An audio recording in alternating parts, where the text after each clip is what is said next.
नमस्कार दोस्तों, success stories with Shankar में आपका एक बार फिर से हार्दिक स्वागत है, अभिनंदन है। कैसे हैं आप लोग? दोस्तों एक मीटिंग में मैं था, अभी 2-3 दिन की बात है और मेरे ही हम उम्र या मुझसे भी ज़्यादा उम्र के कुछ लोग उस मीटिंग का हिस्सा थे। तो मीटिंग की बात खत्म होने के बाद जो इन्फॉर्मल डिस्कशन होता है, उसमें एक मुझसे भी 4-5 साल बड़े बुजुर्ग कह सकते हैं, उन्होंने एक बात कही। बोले कि यहाँ पर एक प्लॉटिंग हो रही है और अगर हम वहाँ पर आज ले लेते हैं, तो 5 साल बाद या 10 साल बाद वो दुगना होने के चांसेस हैं। दोस्तों मैं सोच में पड़ गया कि एक व्यक्ति जो 65 या 70 साल का है, जिसने 40 साल नौकरी करी या फिर बिज़नेस या व्हाटएवर करके वो आज रिटायरमेंट की पोजीशन में है और अपनी ज़िंदगी को उसको जीने के लिए भरपूर समय उसके पास है, अपने पैशन्स को हैंडल करने के लिए, अपने पैशन्स को जीने के लिए उसके पास बहुत सारा समय है।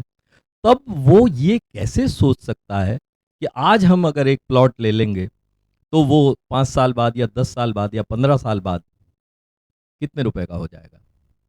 दोस्तों, मैं समझता हूँ कि अगर हम 20 साल के हैं, अगर हम 30 साल के हैं, तो हमारे सामने हमारी ज़िंदगी पड़ी होती है और जब हम 40 साल के होते हैं, तो हमारे बच्चों का भविष्य हमारे सामने होता है, हमारे बहुत सारे उत्तरदायित्व हमारे सामने होते हैं, हमारे परिवार के, हमारे दोस्तों के, हमारे मिलने वालों के और हम लोगों को उनको निभाना होता है। उसके लिए हमको बहुत सारी चीज़ों की ज़रूरत होती है।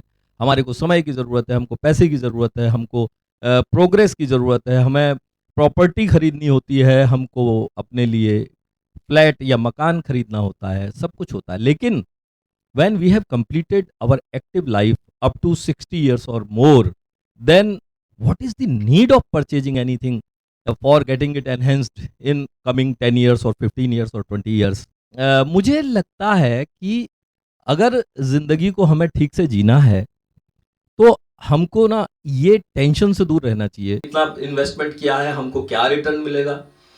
अगर हम आज भी ये सब सोचेंगे, तो मेरे भाई हम ज़िंदगी जिएँगे कब?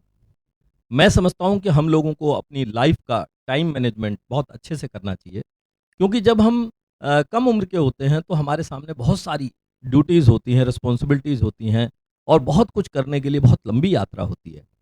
लेकिन जैसे-जैसे हम उस यात्रा की सारे उत्तरदायित्व और उसके काम पूरे कर लेते हैं, तो उसके बाद हमको बिल्कुल रिलैक्स रहना चाहिए और इन सब चक्करों में नहीं पड़ना चाहिए। ये कर लेंगे तो ये हो जाएगा, वो कर लेंगे तो वो हो जाएगा। अरे! जितना टाइम आपके पास है अपने पैशन्स को जियो। मैं बहुत बचपन से मैं कहानियाँ लिखता था, मैं ग़ज़लें, कविताएँ लिखता था और मेरा बहुत मन करता था कि मैं इस फ़ील्ड में आगे जाऊँ। लेकिन somehow because I was involved in so many responsibilities and so many works in my life. Because of that, I could not do it. This much of time could not be given for my passion. तो जैसे ही मैं retire हुआ, जैसे ही मैं सरकारी active नौकरी से अलग हुआ, मैंने उन सारे कागज़ों को निकाल लिया जो मैंने अधूरे छोड़ रखे थे। मैंने उन सारे पैशन्स की लिस्ट बनाई जिनको मैंने किसी वजह से नहीं कर पाया था और आज मैं उनको कर रहा हूँ। तो दोस्तों ये छोटा-सा वीडियो मैंने इसीलिए अपलोड किया है कि आप लोग भी अपनी ज़िंदगी का टाइम मैनेजमेंट करें, पूरी लाइफ़ का टाइम मैनेजमेंट करें। तो आपको ज़िंदगी जीने में जितना मज़ा आ रहा है, उससे शायद बहुत ज़्यादा मज़ा आने वाला है। तो इन्हीं शब्दों के साथ मैं फिर आपसे कहूँगा कि आप मेरे को अगर प्रमोट करना चाहते हैं, आप मेरे विचारों से सहमत हैं, तो मुझे सब्सक्राइब कर दीजिए और लाइक कर दीजिए, शेयर कर लीजिए और इन विचारों को अगर आप अच्छा समझते हैं, तो लोगों तक पहुँचाइए। तो इन्हीं शब्दों के साथ मेरा आज का एपिसोड यहीं पर समाप्त होता है। अगले एपिसोड में बहुत जल्द आपसे फिर मुलाकात होगी। तब तक के लिए नमस्कार, शब्बा खैर, जय हिंद!